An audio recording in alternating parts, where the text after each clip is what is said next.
Entonces comenzaremos indicando que las cardiopatías congénitas se clasifican en cardiopatías congénitas acianógenas y cardiopatías congénitas cianógenas. Las cardiopatías congénitas cianógenas, como se me indica, son las que primitivamente no producen cianosis, es decir, el niño nace los hábitos sin cianosis. Y las cardiopatías congénitas cianógenas son las que primitivamente producen cianosis, es decir, el niño nace ya cianótico. La fisiopatología de las cardiopatías congénitas cianógenas implica un cortocircuito de izquierda a derecha a nivel cardíaco con el consiguiente hiperflujo pulmonar. Eso vamos a verlo en cada caso particular. Y las cardiopatías congénitas cianógenas implican más bien cortocircuito de derecha a izquierda a nivel cardíaco con la consiguiente hipoxemia, manifestada clínicamente por cianosis marcada de piel y de mucosa. Bien. Entonces, la etiología, hay una herencia, un 8%, donde el riesgo genético es mayor cuando hay un hermano afectado y mucho mayor, hasta 10-14% con un padre afectado, ¿no? Factores ambientales como infecciones como rubiola, por ejemplo, tóxicos, fármacos, cocaína, radiaciones, principalmente en el periodo crítico que es a la 3ª a 8ª semana de gestación, y multifactorial en 90% de los casos, ¿no? La epidemiología indica que las cardiopatías congénitas en general se presentan en 1% de los recién nacidos. Y a nivel internacional vamos a ver que mayormente se presenta la comunicación interventricular, luego la comunicación intraauricular, el ductus, y después de estas las cardiopatías congénitas cianógenas como la tetralogía de Fallot o la transposición de grandes arterias en menor porcentaje. ¿Qué pasa en nuestro medio? Esta es una casuística de los dos principales centros de cardiología de La Paz, el Hospital Obrero y el Instituto del Tórax del 2008, donde, como vemos, se presentan cardiopatías congénitas en 1.3% de pacientes. En estos casos son pacientes adultos, la mayor parte de los casos. Pero en esta casuística del 97 al 2001, fue hecho por el doctor Andrade, que es cardiólogo pediatra en el Hospital Materno Infantil de La Caja, comparando lo que pasa en su centro con la casuística internacional del profesor Neidas, que es la más grande a nivel mundial. Entonces, coincidentemente, vemos de que la comunicación interventricular es la más frecuente en ambas series, ¿no? Luego seguido del ductus, y luego las cardiopatías congénitas cianógenas como el Fallot es el tercero a nivel mundial, no así en el nuestro, que es la comunicación intraauricular. Y de las congénitas cianógenas, la más importante en nuestro medio es el Epstein, que vamos a ver más a continuación, ¿no? Bien, la cardiopatía congénita más frecuente entonces, a nivel mundial en boliviano es la comunicación interventricular, y en nuestro medio es la enfermedad de Epstein, al contrario que en el exterior es el Fallot. En este caso, la ecocardiografía nos ayuda mucho al diagnóstico preciso de estas enfermedades. En el examen físico tenemos que hacer una palpación minuciosa de los pulsos de las 4 extremidades, el control de presión arterial con un manguito apropiado para la edad, color de piel y mucosas, valorar la cianosis. Mejor tenemos a la disposición una saturación de oxígeno. Distribución y comportamiento con el llanto de la cianosis y cómo se comporta cuando le administramos oxígeno adicional. Examen de los vasos del cuello es importante, la palpación precordial también, la auscultación cardíaca minuciosa principalmente son rítmicos, la frecuencia según la edad, las cualidades de primer, segundo ruidos y hay chasquidos y los soplos fundamentales. Examen abdominal y finalmente si hay datos de insuficiencia cardíaca como edema de miembros inferiores, ingurgitación yugular, hepatomegalia, mayormente en el niño la hepatomegalia es fundamental. Ahora pasaremos a la clasificación de las cardiopatías congénitas cianógenas, las que no tienen cianosis, ¿no es cierto? Se clasifican las que tienen flujo pulmonar normal, como es el caso del estenosis pulmonar o coartación de aorta, y las que tienen hiperflujo pulmonar, como es la comunicación intraauricular, interventricular y el ductus, las principales cardiopatías, como hemos mencionado. Y las congénitas cianógenas se clasifican con hipoflujo pulmonar, como es el Fallot, la anomalía de Epstein y otros, y con flujo pulmonar normal o aumentado, que es la transposición de grandes arterias y otras que son mucho menos frecuentes que las cardiopatías congénitas acianógenas. Entonces vamos a ver en orden de importancia la comunicación intraauricular, interventricular, el ductus y la anomalía de Epstein, que son fundamentales en nuestro medio. De la comunicación intraauricular vamos a indicar que es un defecto del septo interauricular que puede localizarse tanto en el ostium secundum como en el septum primum o como en el seno venoso. Pero por frecuencia la mayor parte son del ostium secundum, que es los que vamos a describir a continuación, siendo mucho menos frecuente el ostium primum y casi raramente en el seno venoso. Entonces, nosotros tenemos una comunicación intraauricular que va a comunicar a aurícula izquierda acá atrás y aurícula derecha. Entonces el paso es de flujo de sangre anormal entre aurícula izquierda y aurícula derecha y en consecuencia esto va a ocasionar que este flujo aumentado vaya de aurícula izquierda a derecha y esto va a hacer que sobrecargue de volumen la aurícula derecha. Entonces esta va a crecer y este crecimiento auricular derecho también va a hacer que se acumule más sangre entonces a nivel auricular derecho. ¿Y dónde va a ir esa sangre excedente? Al ventrículo derecho. Y el ventrículo derecho en consecuencia también se va a dilatar, va a crecer. Y toda esta sangre excedente va a ir hacia la arteria pulmonar. Entonces va a haber un mayor flujo pulmonar, tanto al pulmón izquierdo derecho, un flujo arterial aumentado. Es lo que se llama el hiperflujo pulmonar, ¿de acuerdo? Bien.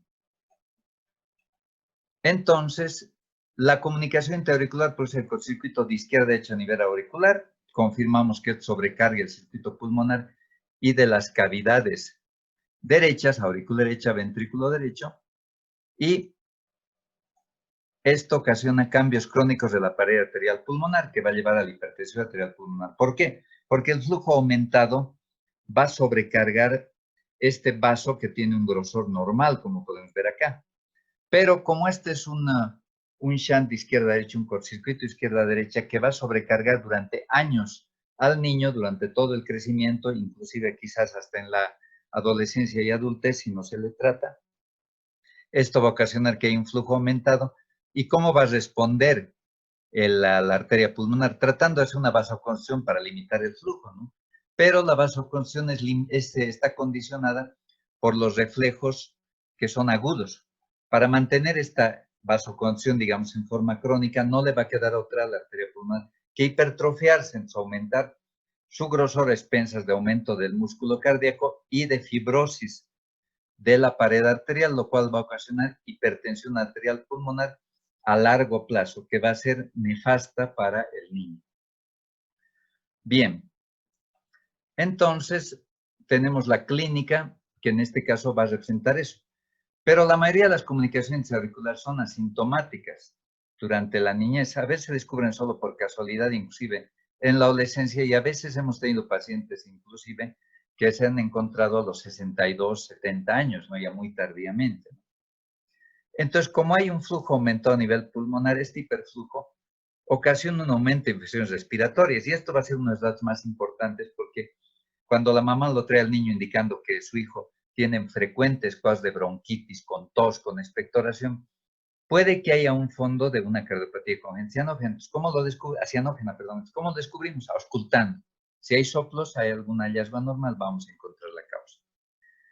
Según el grado de este cortocircuito shunt de izquierda a derecha, en general, llegar a la edad adulta, comienza la hipertensión pulmonar e insuficiencia cardíaca. Entonces, comienza en forma tardía la hipertensión pulmonar y esos cambios del grosor de la pared que hemos visto. Con el tiempo, se desarrolla un síndrome de Eisenmenger si no tratamos a los niños. ¿Cómo es el síndrome de Eisenmenger? Es la inversión del shunt. El cortocircuito, que en un inicio iba de izquierda a derecha, de pronto, iba de izquierda a derecha, de pronto se va a invertir y se va a volver derecha-izquierda. ¿Por qué? Porque va a subir la presión de la arteria pulmonar. Al subir esta presión de la arteria pulmonar va a ocasionar entonces un aumento mayor inclusive que la presión de la arteria aorta. Entonces, al haber un aumento de la presión de la arteria pulmonar mayor que la aorta, se invierte el cortocircuito y este momento, lamentablemente, el niñito ya es inoperable porque hay más riesgo al operarlo ya de gran mortandad. Entonces, tenemos que evitar que que el niño haga Eisenmenger, ¿no es cierto? Al examen físico no hay un soplo característico, pero lo que sí hay es un desdoblamiento fijo del segundo ruido, porque como hay hiperflujo en el área pulmonar, la arteria pulmonar se cierra mucho más tarde que la aorta, entonces hay un primer ruido aórtico y un segundo ruido pulmonar que se llama por eso desdoblamiento del segundo ruido. Soplo de insuficiencia tricuspidia aparece solo cuando hay dilatación del ventrículo derecho, cuando este ventrículo está crecido y obviamente jala la válvula tricuspidia y no la deja cerrar adecuadamente. Para ese momento ya hay crecimiento de cavidades derechas y el paciente ya tiene signos claros para poder enviarlo a cirugía, ¿no? El desdoblamiento de este segundo ruido se hace menos evidente o hasta desaparece cuando hay ya hipertensión arterial pulmonar, es decir, cuando ya hay Eisenmenger. Entonces es un mal pronóstico si ese desdoblamiento que tenía el paciente durante todos los controles que le hacíamos cede o desaparece inclusive. Los exámenes complementarios van a traducir también eso, crecimiento de aurícula y ventrículo derecho, ¿no es cierto? En ocasiones se presenta una figura que se llama bloqueo incompleto de rama derecha, que es RSR' en B1. Vamos a ver ejemplos de esto. Y en la radiografía de tórax hay datos de cardiomegalia con hiperflujo pulmonar. Veremos esto, ¿no? Y dilatación de cavidades derecho. Veremos, entonces aquí está una radiografía típica de un paciente con comunicación auricular, punta levantadita, como podemos ver acá, que implica crecimiento ventricular derecho, crecimiento auricular derecho aquí, y el hiperflujo pulmonar aquí con hilios cargados y que se manifiestan hasta la periferia. Entonces, esto es un dato de crecimiento de cavidades derechas con hiperflujo pulmonar. Y además hay una pulmonar acá, una arteria pulmonar, pueden ver, prominente. Aquí está la aorta, la arteria pulmonar, y ventrículo derecho, y aquí aurícula derecha dilatada. Esto ya es un indicio de hipertensión arterial pulmonar, esta dilatación, aunque también puede ser del hiperflujo pulmonar. Entonces, este paciente que presenta todavía este flujo aumentado pulmonar está a tiempo para ser enviado a cirugía. El electrocardiograma nos muestra primero un eje a la derecha, como pueden ver, no de uno negativo. El eje aquí aproximadamente está la mesodifásica es AVR, entonces prácticamente está en más 150 grados, 120, perdón, y con la imagen alta, R alta en B1, que es típico de crecimiento ventricular derecho. Acá hay otro electrocardiograma donde podemos ver inclusive que hay crecimiento auricular derecho ya, una onda P picudita en D2 y en otras derivaciones como B2, por ejemplo, P picuda, aquí en B3 igual, hasta B4 inclusive, y eje que está, en este caso la isodifásica es D1, que está en muy hacia arriba, miren, esta ABF está en la fase negativa de ABF, entonces en menos 90 grados. Esto es un dato de un crecimiento ventricular, de hecho, muy importante, como podemos ver aquí en B1, una R mellada, es un R prima, como se llama. Entre los exámenes también está el ecocardiograma, que es de elección para diagnóstico y seguimiento de esta patología, y el eco transfágico, que como pueden ver puede describir la anatomía y la comunicación intraauricular. Resonancia magnética, pero que no es muy útil en nuestro medio porque no tenemos a disposición este método como debe ser en otros lados. Y el cateterismo solo si hay dudas, ¿no? O para medir la hipertensión pulmonar grave. En este caso se observa un salto oximétrico, es decir, de oxígeno de aurícula derecha hacia la cava, ¿no? Veremos aquí una ecocardiografía, un video de ecografía, este es ventrículo izquierdo, aurícula izquierda, válvula mitral, como pueden ver acá, y acá las cavidades derechas. Cuando las cavidades derecha, ventrículo derecho es mayor que el izquierdo, hay gran crecimiento de cavidades derechas. Aquí está el ventrículo derecho, la válvula tricuspide y aquí la aurícula derecha muy dilatada. Ven que la aurícula derecha sobrepasa la aurícula izquierda y el ventrículo derecho sobrepasa al ventrículo izquierdo. Y aquí está la comunicación interauricular, miren. Hay un defecto acá. Y que con el color lo vemos claramente como este flujo rojo pasa de aurícula izquierda a derecha claramente. Esta es en ecocardiografía transtorácica, la estándar, que se llama también. Y este es el eco transfágico, donde nos metemos al esófago, que está pegado a la aurícula izquierda. Entonces acá podemos ver, aquí estaría el esófago teórico, aquí está la aurícula izquierda y aquí la aurícula derecha. Y como pueden ver, hay un defecto acá entre ambas aurículas, que es la comunicación interauricular. Y acá podemos ver el paso de flujo. Este flujo azul con amarillo en su interior implica el paso de la aurícula izquierda hacia la aurícula derecha. ¿Correcto? El 3D, la ecografía 3D también nos puede mostrar esto. Acá vemos la comunicación intraauricular típica desde cavidades derechas. La aurícula derecha, aquí está la válvula tricuspida que se abre, y aquí está desde el otro lado, desde la aurícula izquierda. Entonces acá nos permite ver claramente que no es un orificio exactamente como se piensa la comunicación intraauricular, sino que tiene inclusive forma ovoidea según el ciclo cardíaco en el que lo encontremos, ¿no? El pronóstico. Algunas comunicaciones intraauriculares cierran espontáneamente antes de los 2 años, por eso hay que hacer el seguimiento con ecocardiografía. La corrección con cirugía, poniendo un parche, se recomienda de 3 a 6 años de edad. Y en todos los pacientes que tengan cortocircuito izquierdo significativo, hay unos cálculos que implica la relación entre el flujo pulmonar calculado por eco o por cateterismo y el flujo sistémico mayor a 1.5 a 2 veces el que debe haber, ¿no? Normalmente tiene que haber una relación 1 en 1, ¿no? O algo ligeramente aumenta el flujo sistémico en relación al pulmonar. Pero cuando este está 1,5 a 2 veces, ya es una indicación para enviar al paciente a cirugía. La cirugía no debe efectuarse en pacientes con defectos pequeños y cortocircuitos triviales, es decir, menor a 1,5, ¿no? Como hemos dicho, o cuando ya hay una hipertensión arterial pulmonar severa, el síndrome de Eisenmenger, porque ahí la mortandad en la cirugía es demasiado alta. En los pacientes sintomáticos, la indicación de cirugía será a cualquier edad, cuando ya hay síntomas, ¿no? Como hemos visto anteriormente. Entonces, el tratamiento es el cierre, sea quirúrgico o actualmente en el Hospital Obrero, por ejemplo, se ha hecho ya cierre a través de cateterismo cardíaco, el percutáneo, que se mete un catéter a través de las venas de la pierna o del brazo, se llega hasta el corazón y se mete en ese catéter un dispositivo, que es el Amplatzer. Es como un paragüitas que se abre a nivel de la aurícula izquierda, se lo tracciona para que se apoye en el septo intraauricular, en el defecto, y al otro lado se abre otro paragüitas en la aurícula derecha, entonces cerrando con este procedimiento la comunicación intraauricular. Y aquí hay un ejemplo del Hospital Obrero, con eco transesofágico se hace este procedimiento. Aquí está el Amplatzer abierto a nivel de la aurícula izquierda acá arriba, y aquí está la aurícula derecha. Entonces, en la siguiente imagen vemos que se está abriendo el otro lado del paragüitas del Amplatzer en la aurícula derecha, y aquí está ya completamente abierto, cerrando el defecto. Entonces, ya no hay comunicación entre la aurícula izquierda y derecha y el defecto está resuelto. Acá vemos otra imagen de esta misma toma desde otra perspectiva, aquí la válvula mitral, aquí la tricuspide, y acá vemos cómo el dispositivo cierra la comunicación intraauricular y no interfiere con el flujo de ambas válvulas, mitral ni tricuspide, que es lo ideal.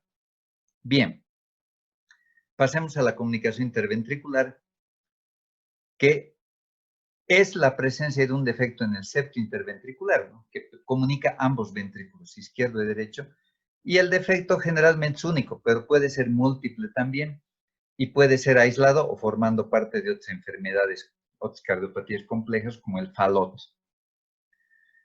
Es la cardiopatía congénita más frecuente, excluyendo la válvula aórtica bicúspide, que solo se lo va a ver en la parte de valvulopatías, ¿no? ¿Cómo se clasifican las comunicaciones interventriculares?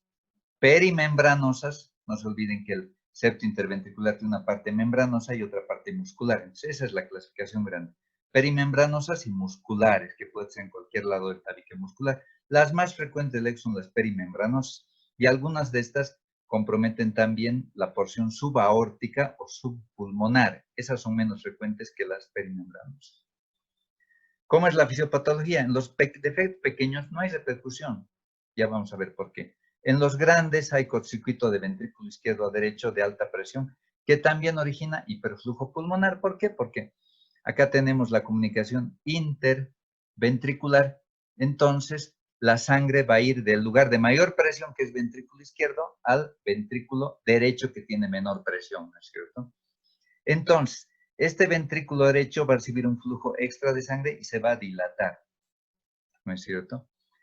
Y este ventrículo derecho va a despachar este flujo aumentado a los pulmones, ocasionando el hiperflujo pulmonar y, como hemos dicho, con el tiempo mayor presión de la arteria pulmonar.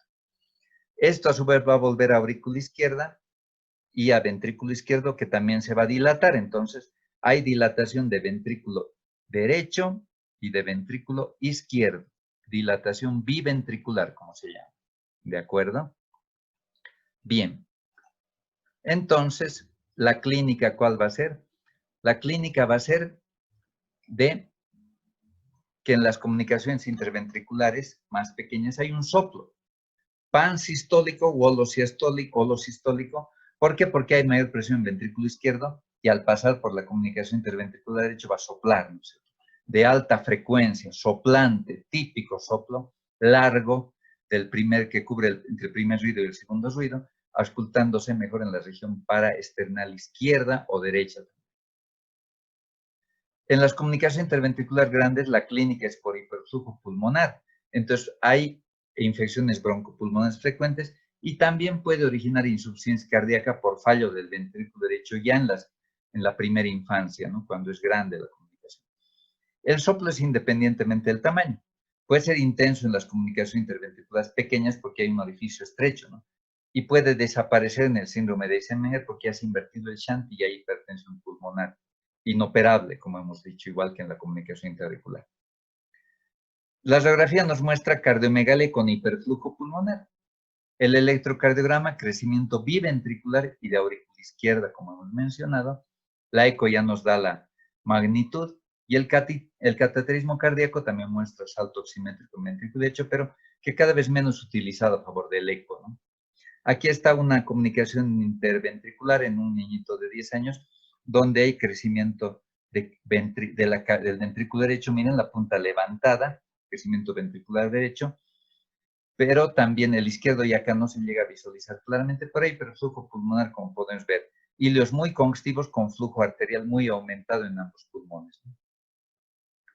Y el electrocardiograma, donde como pueden ver, si bien hay un eje derecho, aquí está la malla isodifásica prácticamente entre D1 y D3, con una BF muy isodifásico también, pero miren, hay una R muy alta en B1, crecimiento ventricular derecho, ¿no es cierto? Pero también hay unas R's muy altas en B4, B5, B6, inclusive desde B2, que es crecimiento ventricular izquierdo. Entonces, cuando hay crecimiento ventricular derecho combinado con izquierdo, es crecimiento biventricular típico de estos pacientitos de comunicación interventricular, como hemos indicado, y en este caso es el niño de 10 años, que es nuestro radiografía. Bueno, acá tenemos la comunicación interventricular en el eco. Este es ventrículo izquierdo, este es derecho aquí arriba, y aquí hay el flujo que pasa de izquierda a derecha, ventrículo izquierdo a derecho, de menor presión a mayor presión. Y con Doppler, este es el flujo, ¿no? Que va de abajo, ventrículo izquierdo a derecho, hacia arriba. Bien. El pronóstico. 30% a 50% de las comunicaciones interventriculares musculares pequeñas se cierran durante el primer año de vida. Es la comunicación tipo Royer que se llama. No son muy significativas, pero según el tamaño del shunt pueden ser asintomáticas, similar a la comunicación interventricular o por sí clínica ya en la lactancia. ¿Por qué? Porque se comunican ventrículos que son de mayor presión. Aquí el riesgo de endocarditis es menor al 2%, más frecuente en la adolescencia, pero hay un riesgo, entonces siempre está indicada la profilaxis antibiótica antes de una curación dental mayormente. El tratamiento depende del grado del cortocircuito izquierdo-derecho, la repercusión clínica y de la circulación pulmonar. Como hemos dicho, al 50% de las CIBs, las membranas, fielmente a veces las musculares, perdón, y a veces membranosas, se cierran en los primeros 3 años de vida. Solo recomienda cirugía si hay cortocircuito izquierdo-derecho grande, igual que en la CIA, mayor de 1,5 a 2, ¿no? Cuando no hay resistencias pulmonares elevadas. Cuando hay síntomas de insuficiencia cardíaca o retraso del crecimiento que no responde al tratamiento. Si el paciente responde al tratamiento inicial, se prefiere demorar la cirugía, ya que el tamaño de CIB puede disminuir o desaparecer. Por eso hay que hacer controles con ecocardiografía frecuente. En casos seleccionados se puede hacer el cierre percutáneo con cateterismo. No hemos hecho todavía eso en nuestro medio.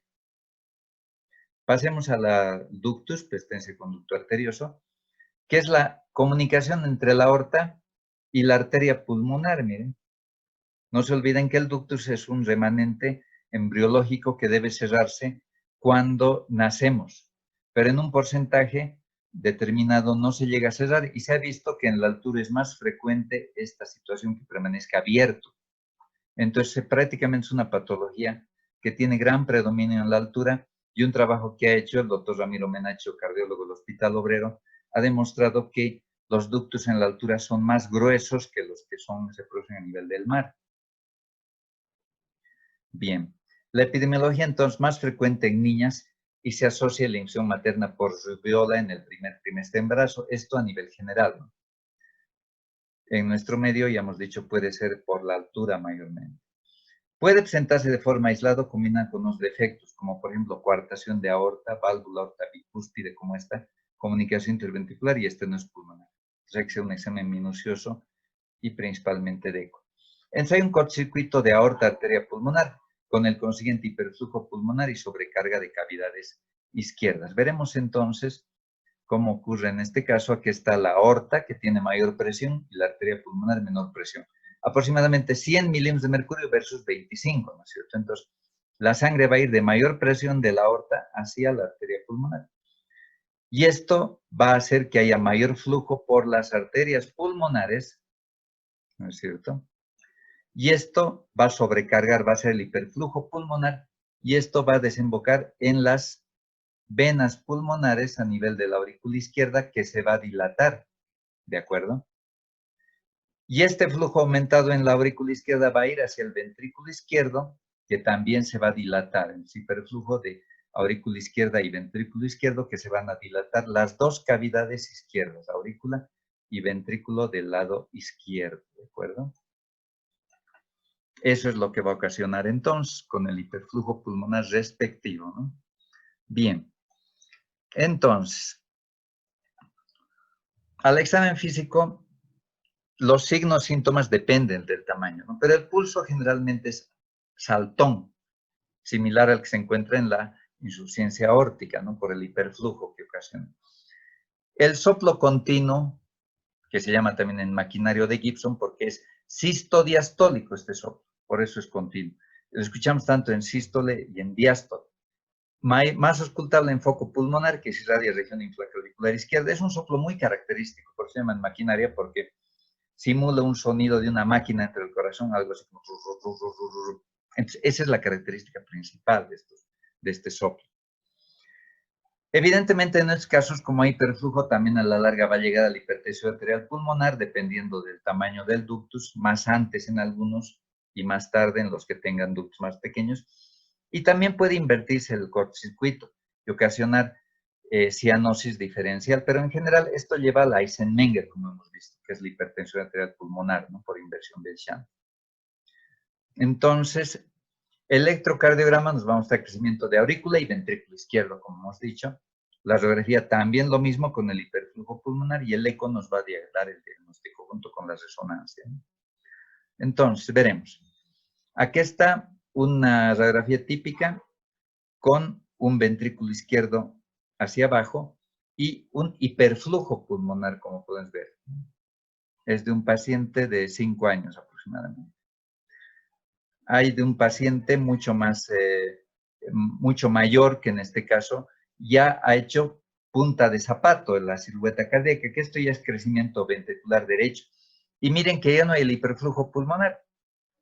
En este caso ya no hay, no son visibles la circulación pulmonar. Este caso ya es una hipertensión arterial pulmonar severa. Es un síndrome de Eisenmenger. Aquí ya no se lo puede operar al paciente, es inoperable, lamentablemente. Hay que evitar que lleguen a eso. El electro nos muestra un crecimiento ventricular izquierdo típico con un eje que está a más 80 prácticamente, pero donde vemos claramente cómo hay Rs altas desde B2 inclusive, B3, B4, B5, B6, predominantes Rs con un supraesnivel pequeñito en las derivaciones desde B3 inclusive, miren, y una Q pequeñita desde B3 y una T alta y picudita desde B3 también. Estos son datos de crecimiento ventricular izquierdo por sobrecarga diastólica. ¿Ven? Esta T alta y picudita con Q pequeña acá en estas derivaciones desde B3, que a veces pueden ver desde B4. Acá se ve desde B3 porque es un gran crecimiento ventricular izquierdo. Y aquí está el ductus. Este es entonces un flujo de ductus. Esta es la aorta, es la arteria pulmonar, y esta es la aorta descendente, acá atrás. Entonces, como pueden ver, hay un flujo turbulento, este flujo de mosaico en colores, que va desde la arteria aorta aquí atrás hasta la arteria pulmonar, en este sentido. Este es el flujo del ductus. Bien, el pronóstico. Si es pequeño, puede cerrarse espontáneamente durante la lactancia, pero si es mayor y no se cierra, ocasiona insuficiencia cardíaca, ¿no? El ductus, pero siempre que lo encontremos, tiene indicación de cierre, inclusive en ductos pequeños sintomáticos, porque es riesgo de endocarditis. Entonces hay un famoso aforismo que dice, ductus hallado, ductus cerrado. Esto para recordarnos que todo ductus que diagnostiquemos tenemos que mandarlo a cerrar. ¿Y cómo se cierra? Por cirugía o actualmente en el Hospital Obrero se hace esto ya por cateterismo cardíaco. Entonces se mete un catéter, como igual que hemos visto para la comunicación intra-auricular, hasta la arteria pulmonar y de aquí pasamos el ductus a la arteria aorta y se mete igual un dispositivo, el Amplatzer, que es más pequeñito que la comunicación intra-auricular, se abre en la aorta para cerrar este ductus y luego se cierra al otro lado a nivel pulmonar, entonces queda cerrado el ductus. Este es un caso del Hospital Obrero, donde acá se ve cómo está metiendo los catéteres. Esta es la arteria aorta, ¿ven? Entonces aquí se está inflando el dispositivo una vez se ha llegado a la arteria aorta y luego se lo tracciona. Acá es la radiografía del paciente después de que se ha cerrado el ductus. Mire, este es el dispositivo, aumentando esta radiografía, este es el dispositivo. Acá ven como un puntito y dos círculos alrededor. Este es en el cabo de la arteria aorta y este en el cabo de la arteria pulmonar. Se ha cerrado este ductus ya, con el beneficio para este niño de 5 años.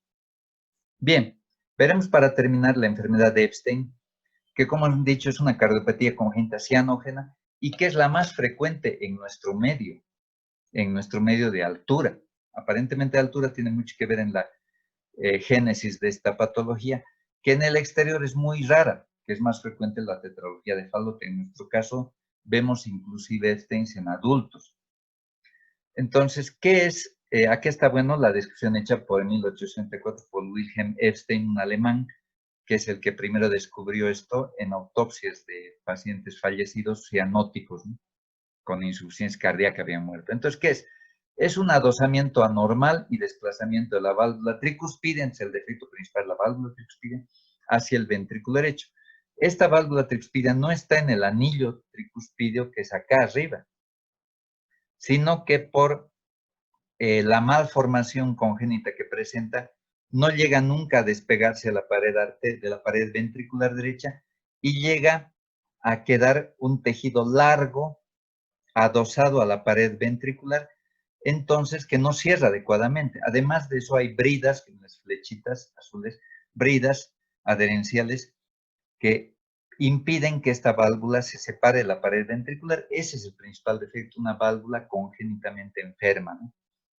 Entonces esto va a ocasionar un mal cierre de la válvula tricuspidia y obviamente este flujo verde que está acá es la insuficiencia tricuspidia que va a ocasionar.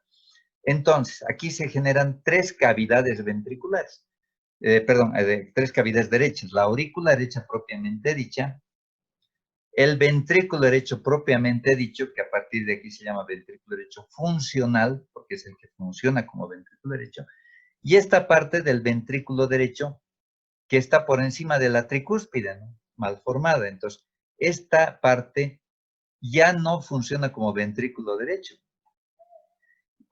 E inclusive para fines de presión funciona como aurícula derecha. Entonces, esta porción se llama ventrículo derecho auriculizado. Entonces, se generan tres cavidades derechas, ¿no? Aurícula derecha, ventrículo derecho auriculizado y ventrículo derecho funcional. La mayoría de los pacientes sobrevive al menos hasta el tercer decenio de la vida, dependiendo obviamente de cuán gravemente enferma esté la válvula tricuspide. Y en 50% de casos se asocia comunicación intraauricular que ensombrece el pronóstico. Estos pacientes no llegan hasta los 30 años como estos otros, ¿no? Pues fíjense, ya tienen peor pronóstico. Entonces, a mayor desplazamiento de la válvula tricuspidia, menor ventrículo derecho funcional acá abajo, y obviamente el este es más severo, porque si la válvula está, digamos, levemente desplazada, como en este caso, hay un buen tamaño de ventrículo derecho funcional. Acá la válvula tricuspidia está más desplazada, entonces hay menor ventrículo derecho funcional. Aquí mucho menos Y acá prácticamente ya no hay ventrículo derecho funcional. Y el ventrículo derecho funcional es el que nos da el pronóstico de esta enfermedad, porque es el que va a empujar la sangre hacia la aorta, hacia la pulmonar, ¿no es cierto? Entonces nos va a dar un flujo pulmonar normal o no. En este caso, el flujo puede estar levemente disminuido porque hay un buen tamaño de ventrículo derecho funcional. Acá hay menos ventrículo derecho funcional y va a haber menor flujo pulmonar. Acá el ventrículo derecho es pequeñito y aquí prácticamente inexistente. Entonces aquí el flujo pulmonar va a estar muy reducido y eso va a influir ¿en qué? En la oxigenación de la sangre, ¿no es cierto? Entonces pacientes van a presentar menor cianosis, un poco más de cianosis, mayor cianosis y mucha mayor cianosis.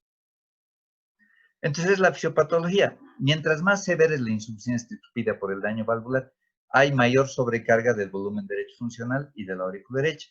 Se dilata la aurícula derecha, se dilata el ventrículo derecho auriculizado, se hace una mega aurícula derecha y mayor presión de aurícula derecha. Cuando más sobrecarga el ventrículo derecho funcional, va a tratar de mantener el flujo pulmonar dilatándose, pero el ventrículo derecho no está hecho para dilatarse desproporcionadamente, entonces se dilata y entra en fallo sistólico, que va a ocasionar menor flujo pulmonar todavía del que ya había por la insuficiencia tricuspidea, y esto va a ocasionar cianosis. Si a eso le sumamos foramen oval permeable de comunicación interauricular, por mayor presión de la aurícula derecha va a haber cortocircuito derecha-izquierda y menor flujo pulmonar con mucha mayor cianosis. Estos pacientes con comunicación interauricular tienen más cianosis y peor pronóstico. La clínica es variable, ¿no? Hay cianosis progresiva. Hay síntomas por insuficiencia tricuspidia, como por ejemplo hepatomegalia. Hay síntomas cuando falla el ventrículo derecho como edema, ingurgitación irregular. Y también hay pacientes que tienen taquicardias paroxísticas que pueden deberse a fibrilación auricular por dilatación de aurícula derecha, aleteo auricular por dilatación de aurícula derecha, o también hay pacientes con esta patología de Epstein que tienen vías accesorias, el Wall-Parkinson-White, que a veces son vías múltiples, varias entre aurícula y ventrículo, ¿no? Entonces tienen además taquicardias muy frecuentes. La radiografía nos muestra cardiomegalia masiva extensa de aurícula derecha, el electrocardiograma igual, y si hay igual Parkinson, nos va a mostrar la preexcitación, imagen de bloqueo rama derecha también a veces, y el ecocardiografía diagnóstico definitivo. Aquí está una radiografía típica de un Epstein. Acá podemos ver una gran cardiomegalia y los pulmones, como pueden ver, no se ven siquiera los vasos pulmonares, hay hipoflujo pulmonar. Entonces no se ve bien los cilios y no se ve flujo pulmonar aquí afuera. Entonces esto es el hipoflujo pulmonar, contrariamente a lo que habíamos visto en las comunicación interauricular, ventricular y el ductus, ¿no es cierto? Que había hiperflujo más bien. Por esta imagen de la silueta cardíaca en esta patología, se llama también en huevo de avestruz o en pelota de rugby. Pueden darse cuenta que una cardiomegalia de este tipo con flujo pulmonar disminuido nos orienta grandemente al Epstein, ¿no? En todo neonato cianótico con gran cardiomegalia, en nuestro medio hay que sospechar el Epstein.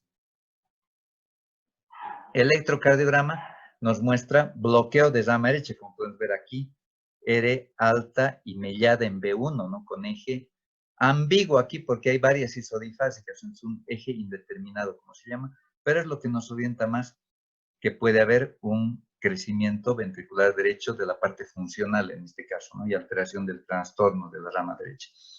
Es otro caso, también otro paciente, es de un niño de 3 años que igual tiene esta imagen de bloqueo de rama derecha, ¿no? Con un eje francamente derecho, como pueden ver acá. Este es un paciente que lo hemos hallado a sus 18 años, ya con fibrilación auricular, bloqueo de rama derecha, que también tenía Epstein. Este es de otro paciente con aleteo auricular, pueden ver las ondas en dientes de sierra acá, otro caso. Y este es otro caso con una onda delta. Este es un caso que tenía taquicardias paroxísticas por Wolff-Parkinson-White, pere corto, como ven acá, 2 cuadraditos nada más, y una onda aquí que es la onda delta, esta también que es la que tiene el Wolff-Parkinson-White y que se asocia en algunas ocasiones a estos pacientes con esto. Aquí está la ecocardiografía, aurícula izquierda aquí pequeña, gran aurícula derecha, este es el anillo tricuspidio. Entonces, hasta acá es la aurícula derecha. Todo esto, hasta lo que se cierra la válvula tricuspidia, es el ventrículo derecho auriculizado y este es el ventrículo disfuncional. Este paciente tenía en ese momento 19 años, tenía un buen ventrículo disfuncional, así que ha podido ser operado a tiempo. Este es entonces lo que les decía, esta parte es el ventrículo derecho auriculizado, esta es la aurícula derecha propiamente dicha, y que junto con el ventrículo derecho auriculizado hace una mega aurícula derecha, y aquí está la válvula tricuspide, y este es el ventrículo derecho funcional. Aquí está el flujo color, como no cierra bien, podemos ver acá que no cierra bien la válvula tricuspidia, entonces hay un gran flujo de insuficiencia tricuspide, este flujo multicolor que vemos que invade la aurícula derecha. Aquí está, detenida la imagen para ver cómo gran flujo de regurgitación tricuspidia, insuficiencia tricuspidia severa. Otro caso, este es del niñito que les decía, les mostré el electrocardiograma de 2 o 3 añitos, y que hay gran cantidad de bridas que unen esta válvula tricuspidia mal formada a la pared ventricular, miren, aquí inclusive se ve. Entonces, esto hace que haya una gran aurícula derecha, que es la unión, repito una vez más, de la aurícula derecha propiamente dicha hasta acá, y todo esto, ventrículo derecho auriculizado, y aquí el ventrículo derecho funcional. Buen ventrículo derecho también, como pueden ver acá es un gran ventrículo derecho, y esto permite que este niño sea operado. Aquí está la insuficiencia tricuspidia, ¿no? Bien, el tratamiento es quirúrgico, en este caso no hay otra forma, y es sustituir o reparar la válvula tricuspidia. En adultos solo proponer a pacientes muy sintomáticos, porque en adultos sí hay datos de gran mortalidad en las cirugías. A veces se hace sección de las vías anómalas, ¿no? En Lugol, Parkinson, White. Bien, esto es entonces todo por el momento. Ahora voy a habilitar los micrófonos para si hay preguntas. Y solamente decirles que con los métodos de diagnóstico modernos que tenemos actualmente, la ecocardiografía, como hemos visto, resonancia, etcétera, ya no hay necesidad de hacer el diagnóstico como antes de esta patología, es decir, en la autopsia. Muy bien.